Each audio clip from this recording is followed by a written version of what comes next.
नमस्कार। जय जगन्नाथ।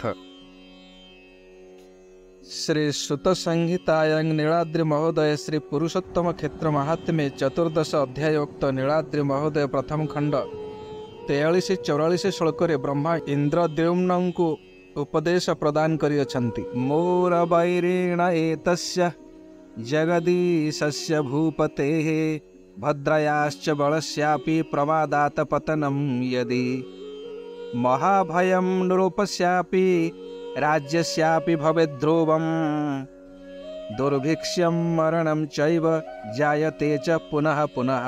हे राजा, असावधानता हेतु यदि जगन्नाथ बलभद्र किंबा सुभद्रा तले पड़ जाती तेबे राजांकर एवं राज्यर महा अनिष्ट हेब, दुर्भिक्ष पड़िब, महामारी बारंबार हेब। श्रीपतेः पतने जावन्नस्येच्छा महिषे नृप अतः शान्तिं तदा कुर्याद् विष्णु प्रीणन हेतवे। ठाकुर पड़गले महिषी अर्थात राणींकर मृत्यु हेब, तेणु विष्णुंकर प्रीति उद्देश्य शांति विधान करिब। अतएव एहार प्रतिकार स्वरूप ब्रह्मा इंद्रद्युम्न को कहियछन्ति जे विप्रद्वारा मूलमंत्रं लक्ष्यमात्रं च जापयेत् ओमस्तन्मन्त्रतः कार्यस्तदसंसेन तर्पणम्। ब्राह्मण मान द्वारा मूलमंत्र 1,00,000 बार जप कराइब, सेतिकी संख्यक अर्थात 1,00,000 गव्यघृत आहुति दे होम करिब, ताहार 1/10 अर्थात 10,000 तर्पण कराइब। तथैव मार्जनं भूप तत्सांसेन भोजनम् विप्रेभ्यश्च सुवर्णानि दत्वा शान्तिं चरेद् भवान्। हे राजा, सेतिक बार मार्जन कराई ताहार 1/10 अर्थात 1,000 ब्राह्मण भोजन कराइब। ब्राह्मण मानंकु सुवर्ण दान करी तुम्हें शांति विधान करिब। तत्परे अतस्त्वं सावधानोऽत्र भविष्यसि नृपोत्तमा प्रयाणे जगदीशस्य महोत्सव परो भवेत्। हे राजा, अतएव उत्सव मानंकरे ठाकुरंकर पहंडी समय रे तुम्भे अति सावधानता अवलंबन करिब। बलवन्तश्च ये केचित् सेवका मुरवैरिणः उभयोः पार्श्वयोस्तस्य नियोज्यास्ते प्रयत्नतः। सेवक मानक मध्यरे जो माने बलुआ लोक से मानंकु जगन्नाथंकर उभय पार्श्वरे यत्नपूर्वक नियुक्त करिब। अर्थात उत्सव तथा पर्वपर्वाणी मानंकरे रत्न सिंहासन श्री विग्रह मानकु धाड़ी पहंडी बा गोटी पहंडी समय विजय कराइबा बेले अर्थात ठाकुर मानंकर जेकोसी पहंडी विजय समय ठाकुर मानक दुई पार्श्वरे बलुआ तथा शारीरिक बल थिबा सेवायत मानक नियुक्त कराइबा एथिरु अनुमित हुए।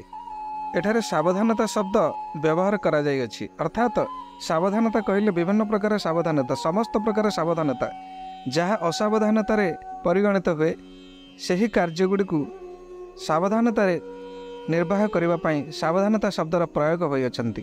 केउ असावधानता वशतः महाप्रभु बलभद्र देवंकर एभली घटना घटीगला, सेथिप्रति बारंबार बारंबार बारंबार अनुशीलन, अनुसंधान, सतर्कता अवलंबन तथा विशेष विचार आलोचना करा जिबा उचित। अर्थात जो मानंकु पहंडी समय नियुक्ति करा जाइतिला सेमाने कि प्रकार असावधानता हेतु एभली घटना घटीगला ताहा पर अधिक आलोकपात करा जिबा उचित।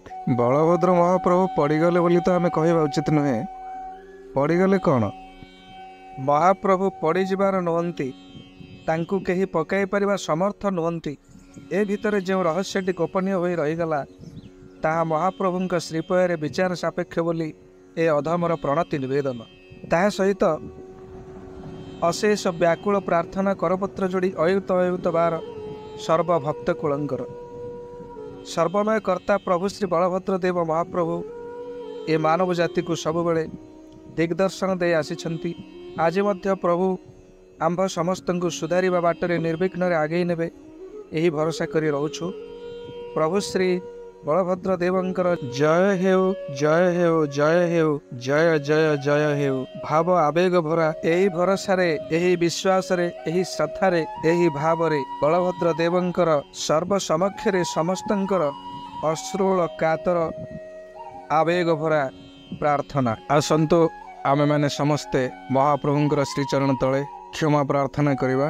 सर्वप्रथमे बलभद्र महाप्रभुंक पादपद्मरे क्षमा प्रार्थना करने सहित चतुर्धा विग्रहंकर पादपद्मरे शरण पशि समस्त त्रुटि को मार्जना करने समस्त त्रुटि को सुधारी नेवा समस्तंक पाई क्षमा प्रार्थना करने। जय बलभद्र महाप्रभु जय सुभद्रा मातृशक्ति जय जगन्नाथ जय सुदर्शन महाप्रभु जय जगन्नाथ एपरि त्रुटि भविष्यत रे कौन से समय रे केबे भी आउ नहेबा पाई बारंबार क्षमा निवेदन करंतु। जय श्री श्री चतुर्धा मूर्ति जय श्री श्री चतुर्धा विग्रह को आम समस्तंकर कोटि कोटि बार शरण शरण शरण। भिडियोटी भल लगी आपण माने निश्चित भाव में गोटे लेखाएं लाइक एवं सब्सक्राइब करेंगे। आपण मानक समस्त को आवेग हृदय भरा निवेदन कमेंट्स रे आपण माने समस्ते जय जगन्नाथ बोली लिखंतु। जय जगन्नाथ जय जगन्नाथ जय जगन्नाथ जय जगन्नाथ महाप्रभु।